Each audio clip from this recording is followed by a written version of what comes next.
दो ननद वाला ससुराल। कविता की नई नई शादी हुई थी।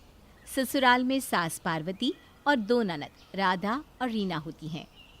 बेचारी कविता शादी के अगले दिन शादी की थकान से थोड़ा देर तक सो लेती है।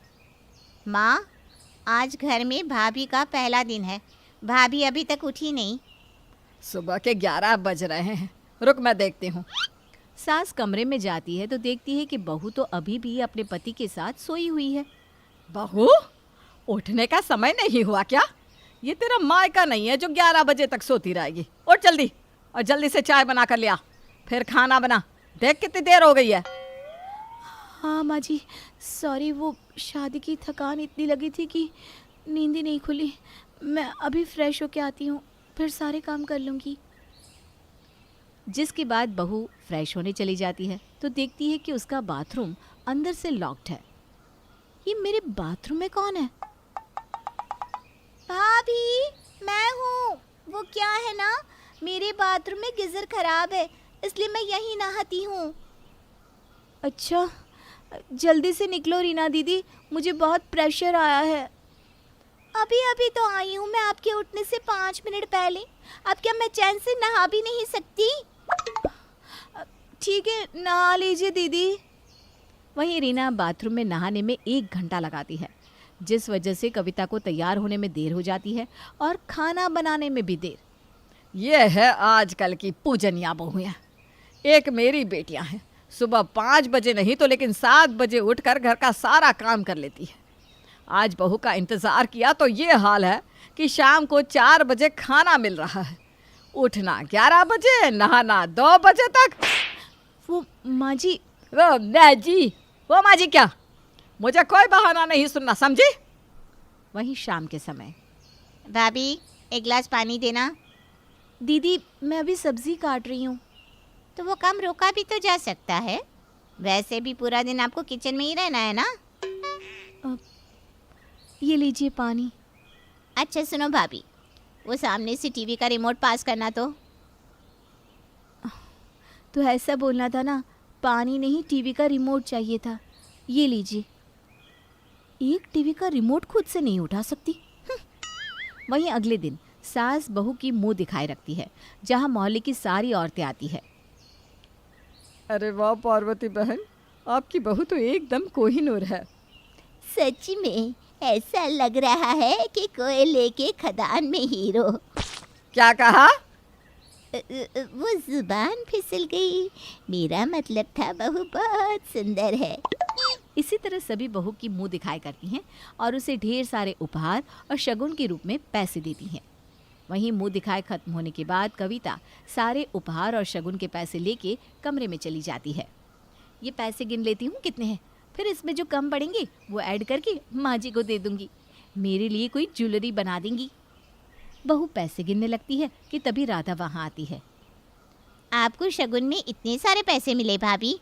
हाँ दीदी, मैं सोच रही हूँ कि इन पैसों में जो पैसे कम हो ऐड करके माँ जी को दे दो, ताकि मेरे लिए कोई ज्वेलरी ही बना दे। नाइस, अच्छा है। फिर राधा पार्वती के पास जाती है। पता है माँ, भाभी शगुन के सारे पैसे हाथ में लेके हवा ले रही थी। कहती है अपने शगुन का 1 रुपया मैं अपनी सास को नहीं दूंगी। जब मैंने पूछा कि क्यों, तो कहती है मेरी मुँह दिखाए के पैसे हैं। हाँ तो सही तो कहा, क्या गलत कहा उसने? उन पैसों को अपनी माँ को देने के लिए कह रही थी भाभी, ताकि उनकी माँ उन पैसों से खुद के लिए ज्वेलरी बनवा सके। क्या? रुक, अभी बताती हूँ उसे। तभी बहू वहाँ आती है। माँ जी, ये लीजिए पैसे, इससे मेरे लिए ज्वेलरी बनवा देंगी आप? ठीक है बहू। फिर बहू काम में लग जाती है। ये तो मुझे पैसे देके चली गए। हाँ, तो दीवारों के भी तो कान होते हैं ना, सुन लिया होगा शायद। वहीं शाम को, कविता चलो जल्दी से तैयार हो जाओ, आज हम पिक्चर देखने चलते हैं। ठीक है। बहू घर के सारे काम जल्दी से निपटाकर एक हाथ से मिनी ड्रेस पहनकर तैयार हो जाती है। कहाँ चली भाभी? अब तुम्हारे भैया के साथ आज मूवी देखने जा रही हूँ। टेंशन मत लेना, खाना बना दिया है आप लोगों के लिए। वैसे आपकी ये मिनी ड्रेस काफी हॉट है। थैंक यू दीदी। फिर कविता अपने पति के साथ पिक्चर देखने चली जाती है।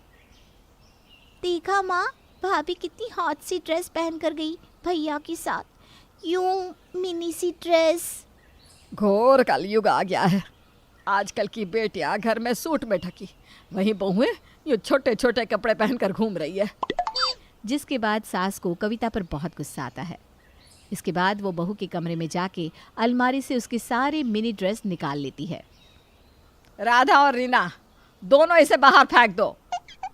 माँ, कपड़े कितनी मुश्किल से आते हैं, ये हम दोनों आपस में बांट लेते हैं। ठीक है। वहीं अगली सुबह राधा अपनी भाभी का मिनी ड्रेस पहनकर उसके सामने आती है। अरे दीदी, क्या कमाल की बात है, ये ड्रेस तो बिल्कुल मेरी ड्रेस से मैच करती है। मेरे पास भी ना सेम टू सेम ऐसी एक ड्रेस है। ये आपकी ड्रेस है भाभी। कल माँ आपके ऊपर बहुत गुस्सा थी कि नई बहू होके मिनी ड्रेस पहनकर आप बाहर घूमने गई थी, जिस कारण माँ आपकी सारी ड्रेस फेंकने जा रही थी। लेकिन वो तो अच्छा हुआ कि हम दोनों ने मना कर दिया, जिसके बाद उन्होंने हमें दे दी ये ड्रेस। वैसे भी आपको पहननी होगी तो हमसे ले लेना भाभी। अब मैं क्या तुम्हारी उतरन पहनूंगी? बहू गुस्से से वहां से चली जाती है। ऐसे ही दिन बीतते हैं। दोनों ननद हमेशा भाभी और अपनी माँ के बीच में आग लगाने की कोशिश करती। घर का कोई काम नहीं करती और ऊपर से हमेशा अपनी भाभी को परेशान करने का मौका ढूंढती रहती। भाभी, आपकी लिपस्टिक की शेड कौन सी है? ये देखिए, ये वाली है। ओ, ये तो सेम मेरी वाली जैसी है। क्या मैं ये लगा लूं भाभी? एक्चुअली मेरी लिपस्टिक खत्म हो गई है। आप इसे रख लो, मैं दूसरी ले लूंगी। वहीं रीना रोते हुए माँ के पास जाती है। अरे क्या हुआ बेटा, रो क्यों रही है? भाभी और मेरी लिपस्टिक का शेड एक ही था, तो मैंने उनसे उनकी लिपस्टिक लगाने को मांगी, तो उन्होंने मुझसे कहा ये तुम ही रख लो, मैं नए ले आऊंगी। अरे तो इसमें क्या हुआ? इसमें क्या हुआ? माँ, आप ये कह रही हैं अपनी झूठी लिपस्टिक वो मुझे देकर नई लाएंगी? क्या मैं उसे झूठन दिखती हूँ कि अपना झूठा ही वो हमें दे? उनके उतारे कपड़े पहने हम, अब उनकी झूठन लिपस्टिक भी लगाए हम।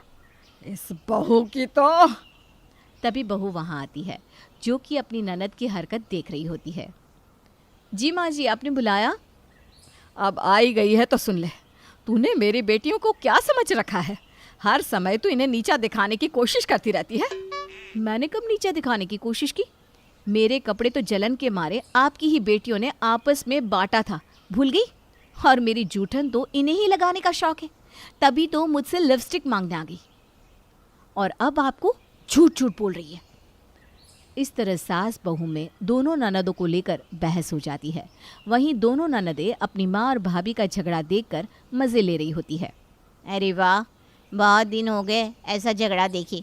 लास्ट टाइम कामिनी आंटी के घर हुआ था, वो खिड़की से देखा था, आज तो लाइव चालू है। सही कह रही हो दीदी।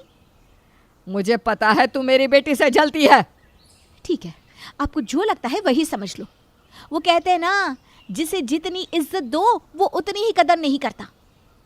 जिसके बाद कविता, जो अपनी ननद की हर बात मानती थी, उसे हमेशा खुश रखने की कोशिश करती थी, वो अब अपनी ननद का कोई काम नहीं करके देती, सिर्फ अपने आप से मतलब रखती थी।